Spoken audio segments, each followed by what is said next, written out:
He returned to the house he grew up in. What he found left him in tears. Tom hadn't seen the house in over 40 years, but the memory of the front porch was still the first thing that came to mind when he closed his eyes.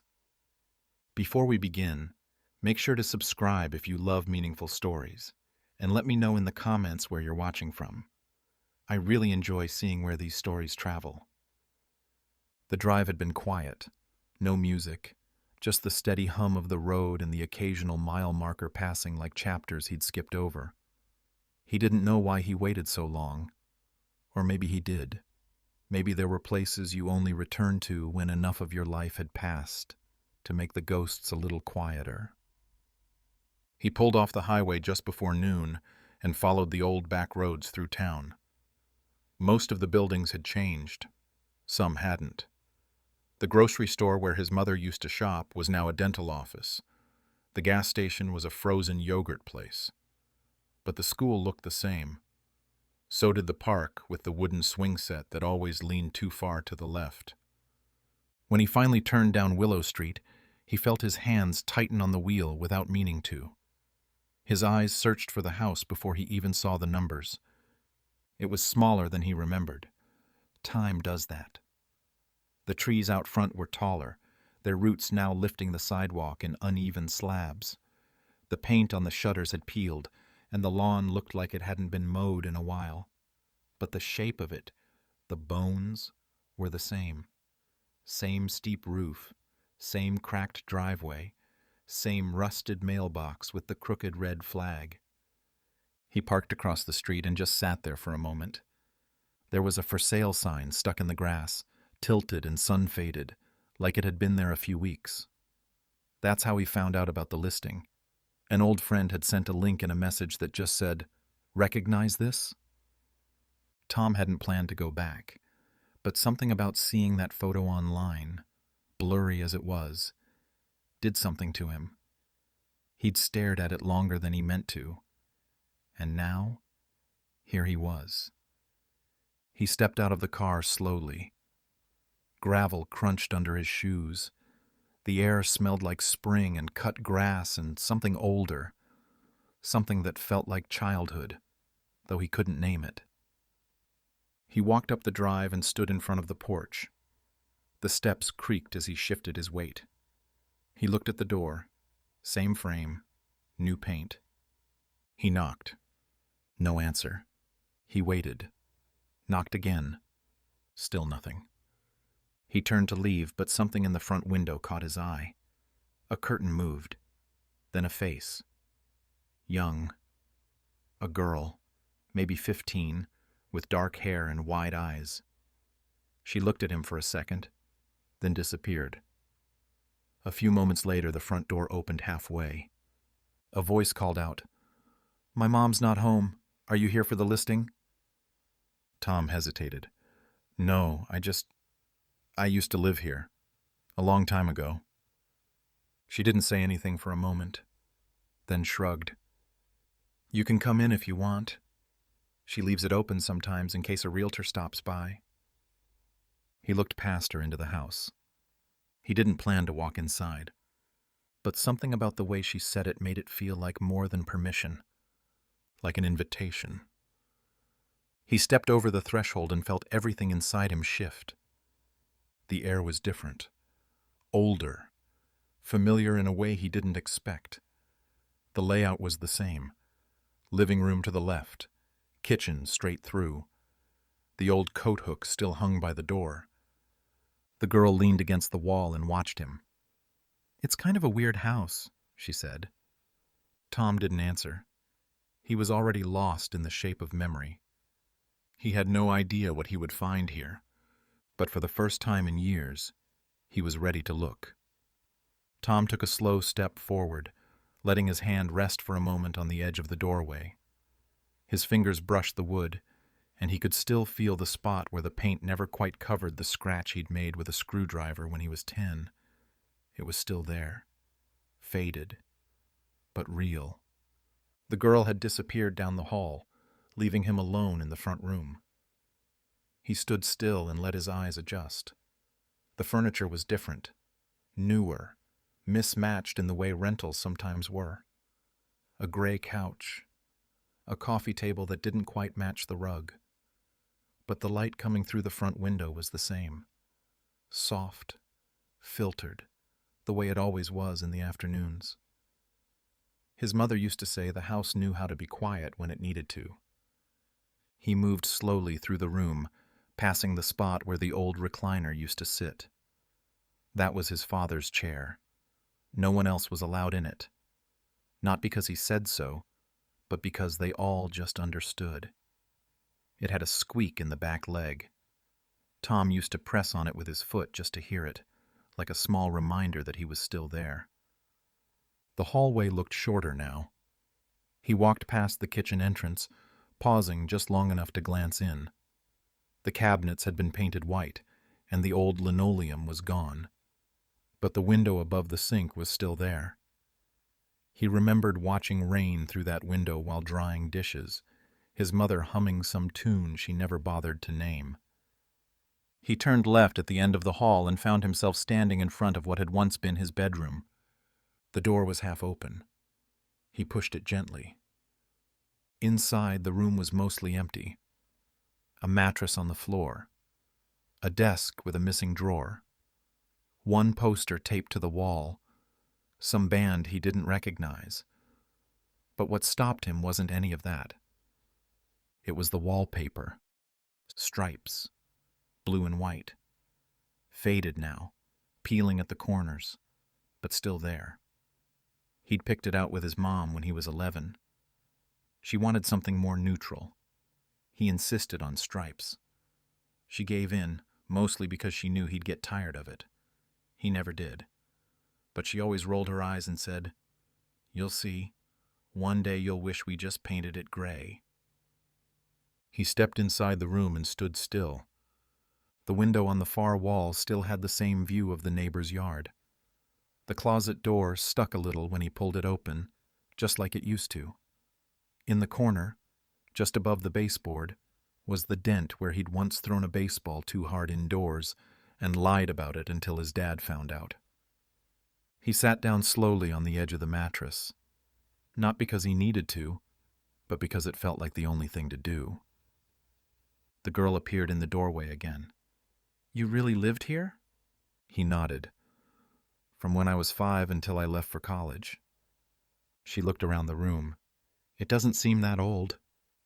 "It's older than it looks." "Feels weird," she said, "like the house is full of somebody else's memories." Tom didn't answer right away. He looked around the room again and smiled just a little. "It probably is." She stepped inside and leaned against the wall. "Do you ever think about it? Like, what it was like back then?" He nodded. "More than I expected to." She was quiet for a second, then said, "I think this room still remembers you."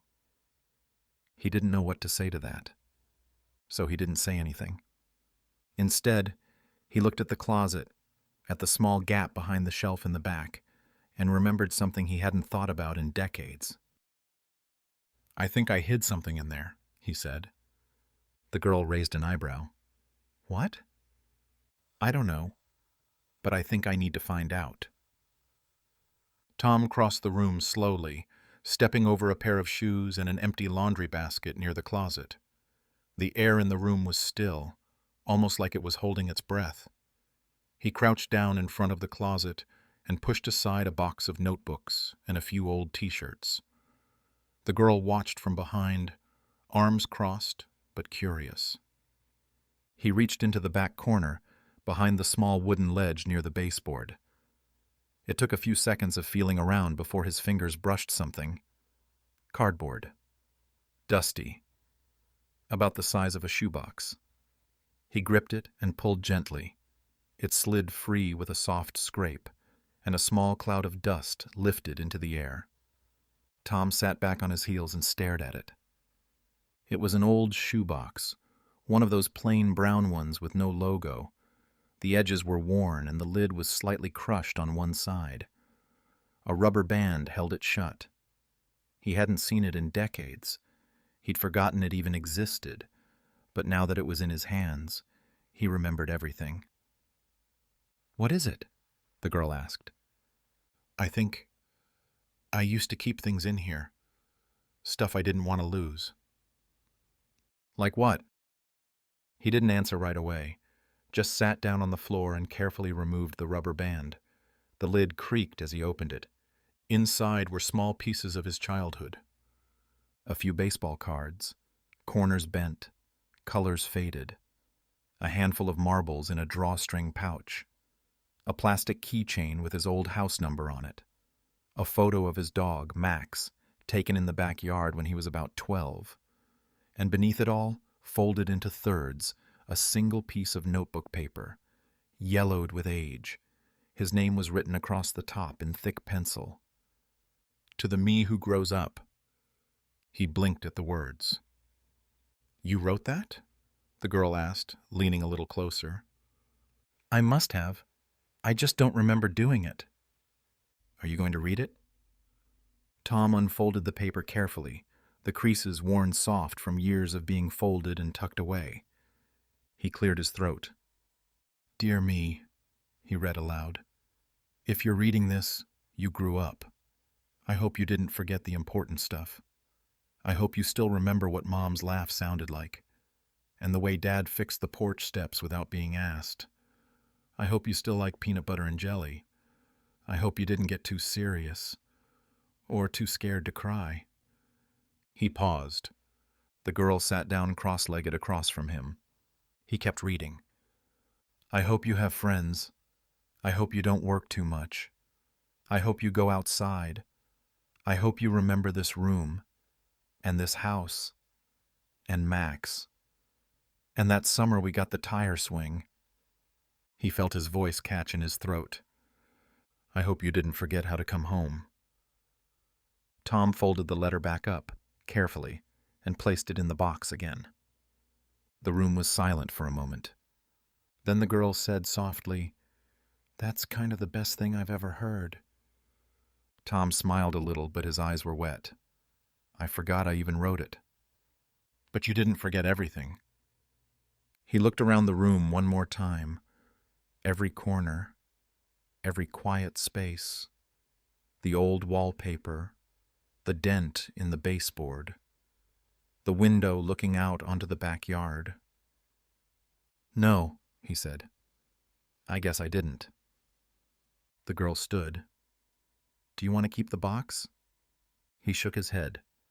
"I think it belongs here." She didn't ask why. She just nodded. And together, they placed it gently back behind the shelf, right where it had waited, undisturbed, all these years. Tom stood up slowly, brushing dust from his hands as the girl stepped aside to let him out of the closet. The shoebox was back where he found it, tucked behind that old wooden shelf like it had just been waiting for someone to remember it existed. The room felt different now, not just because he'd uncovered something personal, but because something in him had shifted, like he'd opened a drawer in his own memory and found something he hadn't even realized was missing. The girl sat down on the edge of the bed. "You really just left it there? Even after all that?" He nodded. "I think some things belong where you left them, not because they're forgotten, but because they were always meant to stay." She didn't respond right away. Then she said, "You're kind of weird." Tom laughed softly. "That's probably true." He walked back into the hallway, pausing in the doorway for one last look at the bedroom. The wallpaper hadn't changed. Still the same striped pattern, still peeling in the same spots. It should have been replaced years ago. But somehow, its stubbornness made sense. He made his way toward the kitchen, footsteps slow, letting each step remind him where he was. The tile under his shoes wasn't the same, but the space was. His mom used to keep a ceramic bowl on the counter filled with apples, though half the time they just sat there too long and ended up shriveled. His dad sat at the table every Saturday morning with a newspaper and black coffee, the same mug with a crack near the handle. He reached for the back door, turned the knob, and stepped outside. The backyard was smaller than he remembered. The fence was different now, a newer wood with none of the old paint chipping off. But the layout hadn't changed. The grass sloped gently to the right. The big tree in the corner was gone, but the stump was still there, gray and flat and cracked down the center. Tom walked over to it and sat down slowly. He let the sunlight warm the back of his neck and looked toward the spot where the tire swing used to hang. "You had a good backyard," the girl said behind him. He turned. She stood at the edge of the steps, arms crossed again, but not in a defensive way. More like she didn't know what else to do with her hands. "It was the best," he said. "I used to throw a baseball against the side of the garage for hours." "You didn't have a phone?" He smiled. "We had dial-up internet and a lot of time outside." She walked over and sat on the grass, pulling up a few blades and letting them fall through her fingers. "It's weird to think someone else grew up in this house." "I'm thinking the same thing," he said. "Was it happy?" she asked. "Back then?" He looked at her for a long second. "Mostly. It wasn't perfect. But it mattered." She nodded like she understood, or wanted to. "My mom says this place has bad energy," she said. "She wants to sell it as fast as possible." Tom didn't try to argue. He didn't know her mom. He didn't know what had happened in the years since his family left. But he did know this house had carried things quietly for a long time. He reached into his coat pocket and pulled out the folded letter again, held it for a second. "I think houses remember," he said, "not just the people who lived in them, but the moments that shaped them." The girl looked down at the grass. "Maybe you reminded it who it used to be." Tom didn't say anything after that. He just sat there on the stump, feeling something in the air settle around him. And for the first time since pulling into the driveway, he didn't feel like a visitor. He felt like someone who had come home. Tom stayed out in the backyard longer than he expected. The sun had moved just enough to cast a soft shadow across the fence line. The breeze came and went without rush. There was a quietness here that didn't ask anything from him. It just let him be.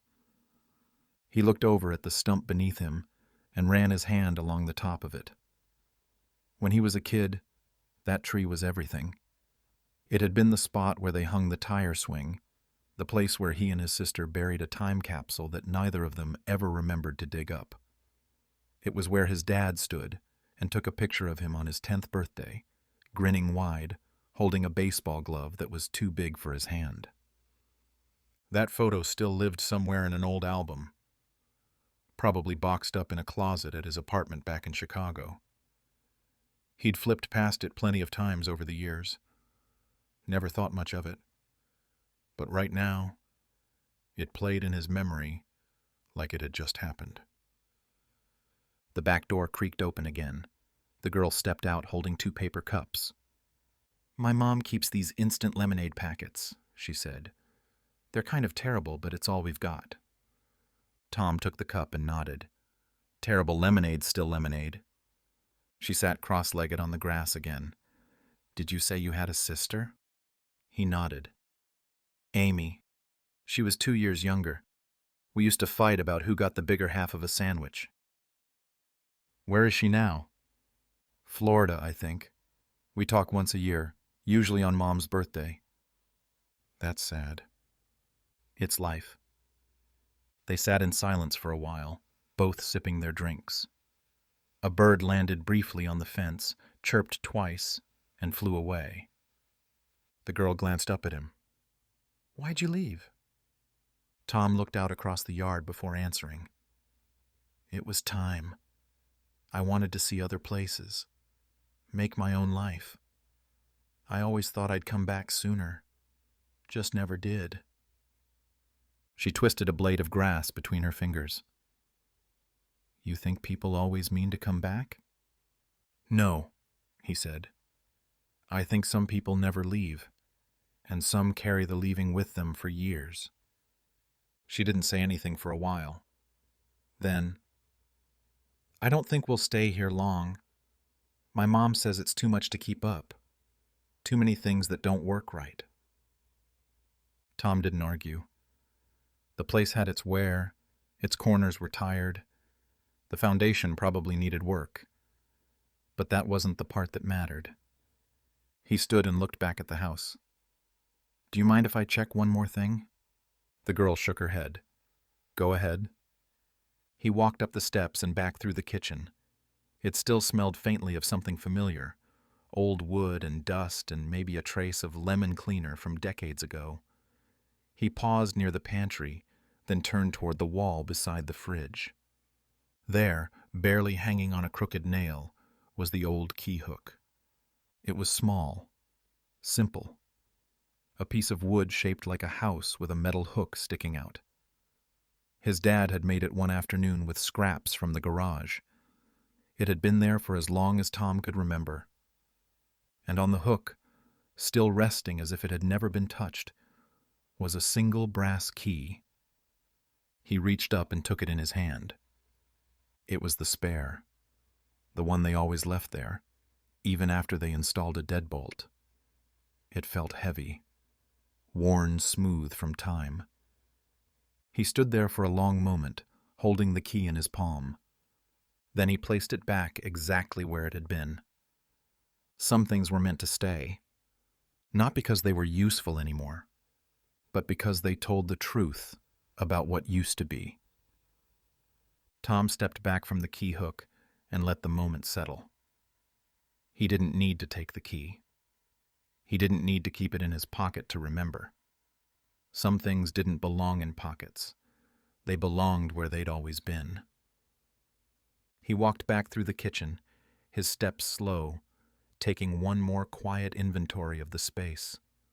The way the cabinets creaked a little, the faint crack in the window above the sink, the tile that dipped near the stove.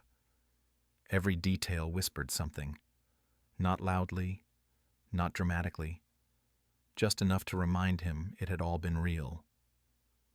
The girl was still in the backyard, her lemonade half gone, the cup now resting beside her in the grass. She looked up when he stepped outside again.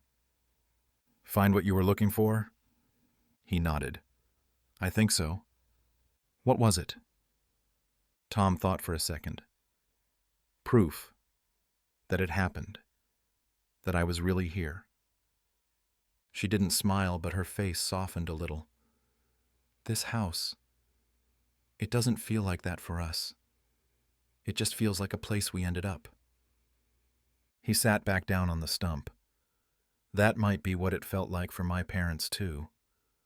But for me, it became more than that." She didn't answer right away, just looked around the yard. "Sometimes I pretend we'll stay here," she said, "just because I don't want to keep moving." Tom watched her carefully. There was something familiar in the way she said it, the kind of tired that didn't belong on someone that young. "How many places have you lived?" he asked. 7, maybe 8 if you count the motel." "That's a lot." She picked at a patch of clover near her foot. "Yeah." Tom looked back toward the house. "When we moved here, I didn't want to. I didn't like change. But eventually this place became mine. Not because it was perfect, but because it held enough good to matter." The girl looked up. "What made it good?" He didn't answer right away. His thoughts moved slowly, unfolding in layers. "My mom used to sing while she cooked. My dad wasn't a talker, but he'd fix anything I broke. My sister would sneak out the back window and tell me not to tell. We'd build forts in the living room with couch cushions. It wasn't always happy, but there were moments, and those added up." She nodded slowly, like she understood. Tom reached into his jacket pocket and pulled out the letter again, the one he wrote to himself decades ago. He unfolded it, looked at the creases, the handwriting that was both his and not anymore. He handed it to her. "Want to read it?" She hesitated, then took it, read it silently. It didn't take long. When she finished, she folded it and held it out. "You should keep it." Tom looked at her hand, then shook his head. "You can. I think it belongs with someone still figuring it out." She didn't argue, just tucked it into her hoodie pocket like it was something important. "You think it's weird to miss a place while you're still in it?" she asked. "No," he said. "I think that's the most honest kind of missing there is." They sat quietly again, the sun beginning to drift behind the house. The backyard felt different now. Not smaller, not older, just known. Finally, Tom stood. "I should go." The girl stood too. "Thanks for coming back." He smiled. "Thanks for letting me." He reached into his other pocket and pulled out a folded piece of paper. He scribbled something down, then handed it to her. "If your mom ever wants to know more about the house, or if you do, that's my number." She looked at it. "Okay." He turned and walked across the yard one last time. The stump, the grass, the door, the porch. Each step felt less like a goodbye and more like something finding its place. Not an ending, just the kind of leaving that feels whole. Tom crossed the front yard slowly, letting his hand drag across the tall grass as he walked. The for sale sign was still crooked, its edges worn from rain. He paused by it, not because he planned to take it down, but because he wondered who would come next. Who would stand on this same patch of earth and try to make sense of what came before them? He opened the car door and sat for a moment, key in the ignition but not turning it yet. The engine didn't matter. Not yet. He glanced back at the house, its windows catching the last of the afternoon light. Then he noticed a car pulling into the driveway behind him. A silver sedan. Newer. A woman stepped out, dark hair pulled back. The girl's mother, he figured. She looked tired in the way that single parents sometimes do, like her brain was still moving even after her body had stopped. She adjusted her bag, walked toward the porch, and noticed him sitting there. Tom stepped out of the car, gave a small wave. "You must be her mom," he said. The woman looked cautious at first, then curious. "She said someone came by, said he used to live here." Tom nodded. "I'm Tom. I grew up in that house. Left when I was 18. Haven't been back until now." She tilted her head. "That was a long time ago. Feels like both yesterday and 100 years. She didn't smile, but her posture relaxed just a little. "She said you found something," the woman said. "Some box in the closet." "Old things," Tom said. "Nothing valuable, but it reminded me of who I used to be." She looked up at the house. "We've been here 8 months. Thought it would be temporary. Turns out temporary drags on longer than you think." Tom nodded once. "I know that feeling." She looked at him again, a bit more open now. "Did it feel like home to you? Coming back?" "Yes," he said. "Strangely, even with the changes." The woman exhaled. "I keep trying to figure out why this place doesn't feel like ours yet." "It might be holding on to something," Tom said. "Sometimes houses do that. They wait." "For what?" "For someone to understand what they were before." She considered that, then reached into her purse, pulled out a small ring of keys, and looked at the house again. "She's been different the past few weeks," she said quietly. "More grounded. I didn't know why." Tom smiled. "She's paying attention. That's the first step." The woman glanced down the driveway, then back at him. "You thinking of buying it?" "No," Tom said. "Just needed to see it again." There was a long pause. Then she asked, "You mind coming inside? Just for a minute. I'd like to hear what it used to be. Tom thought about it, then nodded. They walked up the porch together. She unlocked the door, pushed it open, and stepped aside to let him in first. The girl was in the living room, sitting on the floor with a sketch pad. She looked up, surprised, then smiled a little. "He's back," she said to her mom quietly. Tom looked around the room one more time. Same walls, same light. But the air felt different now, lighter. The woman gestured toward the kitchen. "Tell me a story," she said. "Tell me what it was like before we got here." Tom looked at the table, then back at her. "All right," he said. "Let's start with the time my dad tried to fix the sink and nearly flooded the place." And just like that, the house listened, and the past made room for something new. They sat at the kitchen table while the girl hovered in the doorway, still holding her sketch pad, pretending not to listen while catching every word. Tom ran his hand along the edge of the table. "This used to be a round table, wooden, scratched up from forks and elbows and homework pencils that pressed too hard. My sister and I sat here every night, right across from our parents. No phones, just conversation, and sometimes silence." The mother poured 2 glasses of water and handed him one. "Did it feel like home back then?" Tom nodded slowly. "It did, but not because everything was perfect. We argued. We worried about money. The roof leaked for a year before my dad fixed it. But it felt steady, safe." The girl stepped inside, sat on the floor by the doorway. "You said you had a dog?" Tom smiled. "Max. He used to sleep right here under the table, always at my feet. He was quiet, but he'd nudge my leg when he wanted part of dinner. Drove my mom crazy." The woman leaned back in her chair. "That's the kind of stuff I want her to remember. Not just places, but moments." Tom looked at the girl. "You're already collecting them, whether you realize it or not." She shrugged.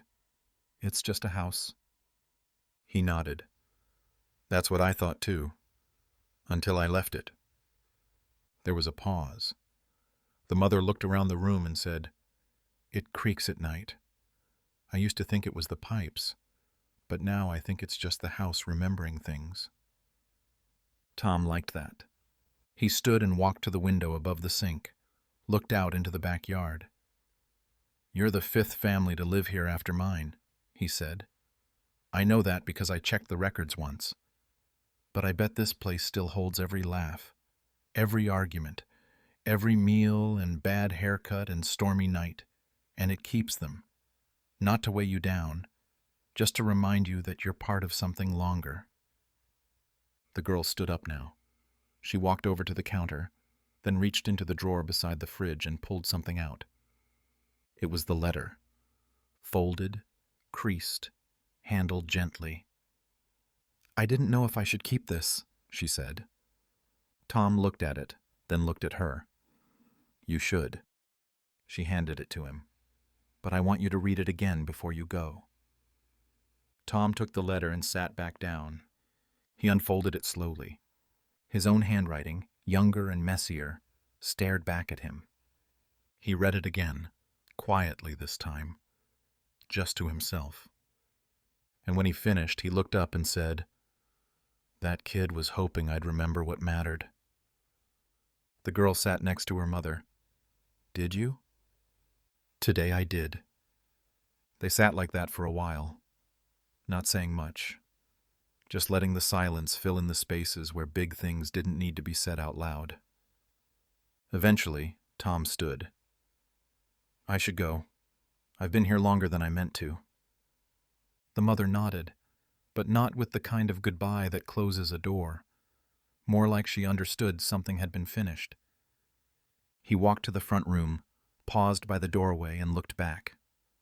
"This was a good house," he said. "It still is." The girl smiled. "Maybe now it will be." He walked outside, stepped off the porch, and turned to look at the house one more time. It didn't feel smaller now. It didn't feel like it belonged to someone else. It felt shared. And sometimes that's all a place needs to become a home again. Tom sat behind the wheel of his car, engine idling, one hand resting on the gear shift but not moving it. He looked at the house through the windshield. The porch light flicked on even though the sun hadn't quite set. A warm glow spilled across the steps. He could see the girl standing in the doorway, her mother just behind her. They didn't wave. They didn't have to. He just watched them standing there, quiet, still, like the house itself had grown used to letting go gently. He didn't drive off right away. Instead, he reached into the center console and pulled out a small leather notebook. He hadn't written in it for months. He flipped past pages of grocery lists and reminders until he found a blank one. Then, slowly, he wrote a date. Today's date, and one sentence beneath it. Today I came home and remembered who I was. He closed the notebook, placed it back, and put the car in gear. The drive out of the neighborhood was calm. A few kids played in the yard 2 blocks down. An older man trimmed a hedge with a pair of dull clippers. Tom drove slow. No need to rush. No need to escape. He passed the park where he once fell off a bike and split his knee. The sidewalk still had the faint scar from where his dad patched the concrete. Just a line now. Easy to miss. He made it to the edge of town before stopping at the gas station. It was a newer one, built where the old diner used to stand. He filled the tank, then went inside for coffee. The clerk looked half asleep and barely nodded as Tom paid. Back in the car, he sipped the coffee, bitter and too hot, and pulled out his phone. He scrolled through contacts until he landed on his sister's name. He hadn't called her in almost a year. He tapped it. After a few rings, she answered.